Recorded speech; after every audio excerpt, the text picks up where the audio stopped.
Monday morning and no AC call. Little snow on the mountains, December 27th. So, oh yeah, looks like the fan's going backwards. That's not good. Okay, gonna go ahead and pull this. My guess is capacitor is bad. Let's take a look here. Pull the disconnect. And let's check if that fan is indeed going the wrong way. Sure looked like it. And it sure felt like it.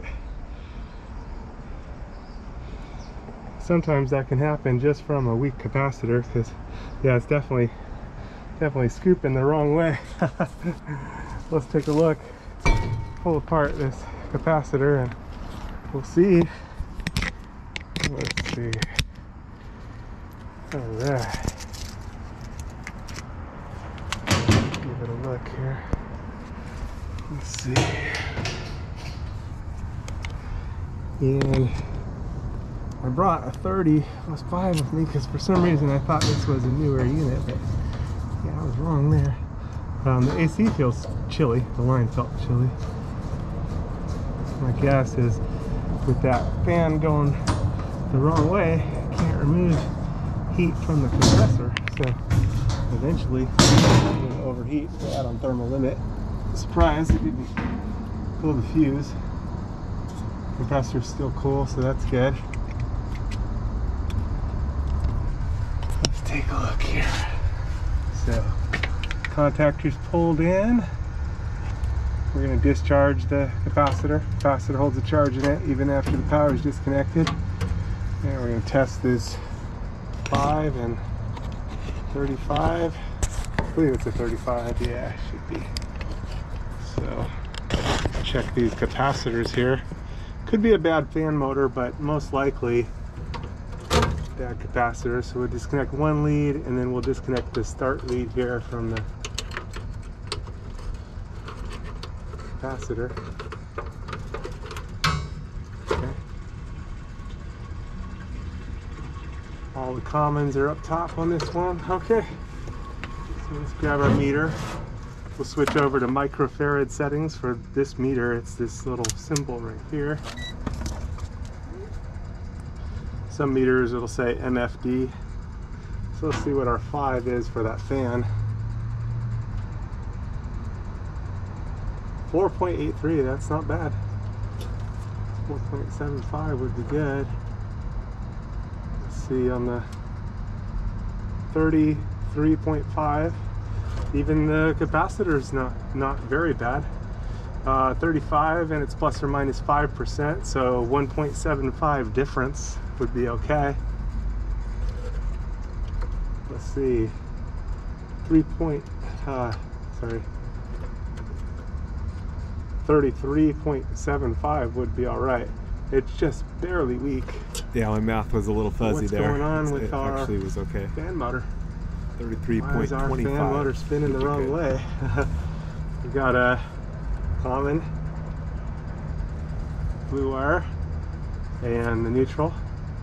Not neutral. Hot and hot. The other hot. This condenser fan motor is 220 one's going volts. to the right side, one's going to the left side, and then our capacitor. So what is going on with this fan? Now we got our reversing wires up top. So let's check the hard start kit. The one leads on common. Wow. Our main capacitor for the compressor is just barely weak. It's not that weak.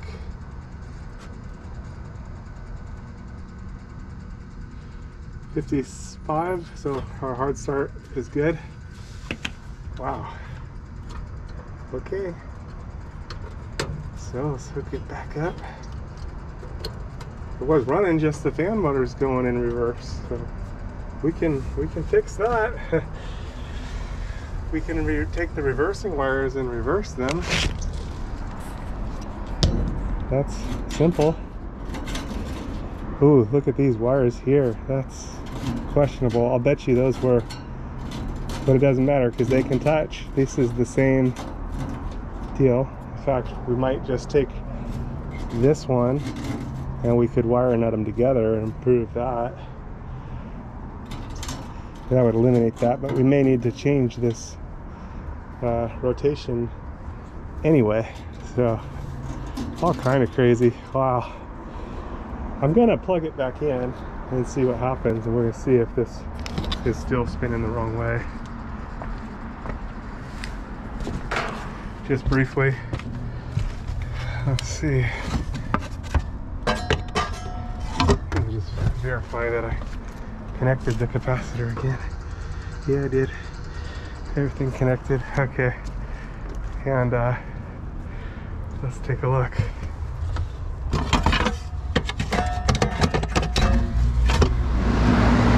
now it's spinning the right way. I think we just need to fix those wires up. I think they were touching something and not pushing this the right way. So I'm gonna pull it. You can see we're also, you know, it's possible it just had a poor contact on those wires, because actually what was happening is maybe it wasn't delivering the start deal the correct way. So I pulled it, spinning the correct way. I'm gonna fix those deals up. Okay. Discharge this capacitor.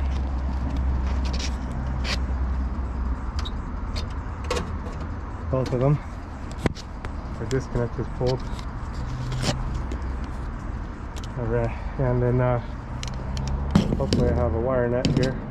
So we can fix these wires up. It's possible that either those just had no connection or oh shoot. I might not have a wire nut here. I'll probably find one somewhere on the roof, so yeah, no biggie. Let's see. But you can see those wires were definitely chewed up right there where it was touching the metal. So I got enough room. I'm gonna clip them right here and then wire nut these together, and it'll be the same thing. But a little less place to go wrong here. And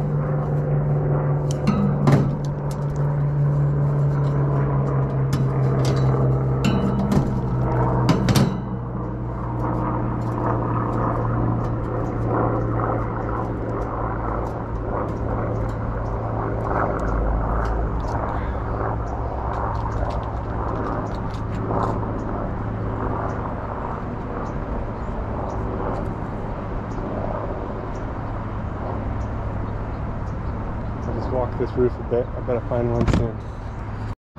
Did not find a very good wire nut. Found this little deal. I could use some electrical tape. I mean, this is already open anyway. It's enough to prove this out and make sure this thing is going to work. And so I'm going to turn it on again. It's been a little 5 minutes, so the pressure is able to equalize, so I can turn it on again. Just want to make sure that fan continues to spin the correct way every time we turn it on. That's going to be the important part here.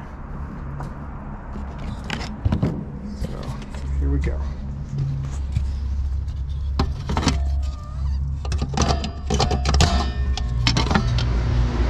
Nice.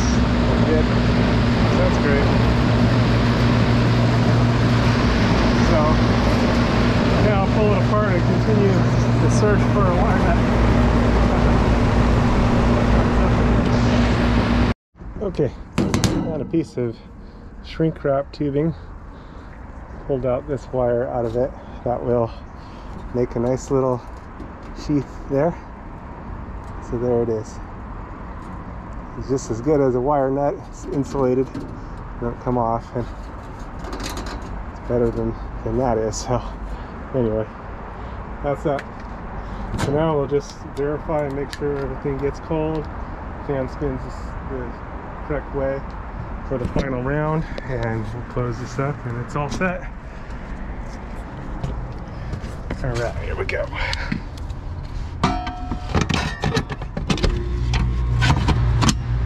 All right, just by the sound of it, much better. So what I think was happening is that was grounding out or not getting a good connection. So the deal was spinning the wrong way. And we're all set there. Oh, nice and cold. Yeah, it's a done deal. Turn my meter off. Put this cover back on. That thing was not a wire nut. It's a done deal. Alright, thanks for watching Princeton Maintenance. Over now. You gotta be ready for the Lord's return. The Lord is going to come for his bride anytime. Jesus came to seek and to save those that were lost. That was me. We've all missed the mark. Every person's sinned and come short of the glory of God. But Jesus took the punishment that we rightfully deserve on himself at the cross, and he gives his righteousness to those that believe on him. So if you haven't put your trust in him, call out to him to save you. It's a gift of salvation. You can't earn it. He did it all on the cross, and he calls us to a loving relationship with him. So you are invited to be reconciled to God, something that was impossible. God is holy and our sins separated, but without God it was impossible. But God came to save us. He sent his son Jesus. You know, again, he took all of our sin on the cross and gave himself so that we could be justified in him. So call out to him, get into the Bible, into the Word, and start to grow so that you're protected from deception. There's strong delusions out there, strong deception, and Jesus is the way, the truth, and the life. He's the only way to the Father. He's the only way to God. So don't get tripped up or tricked, and don't miss out on what is yours through Jesus. Call out to him today. Don't wait. Time is short. He's going to return for his people. And if you missed it, and you find yourself in the tribulation, call out to Jesus to save you.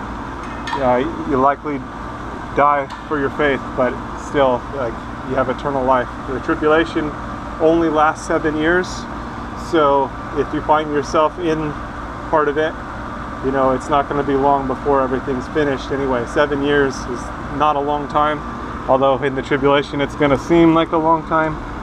But be faithful unto death. That means trusting in Jesus all the way. There's probably not going to be a lot of food, and it's going to be a difficult situation, but you can still have eternal life through Jesus, because again, he took all of our sin on himself at the cross. So put your trust in him today so you don't miss out, and so that you have the covering, because he is the Lamb of God that takes away the sin of the world. All right, stay safe out there. God bless. God bless you.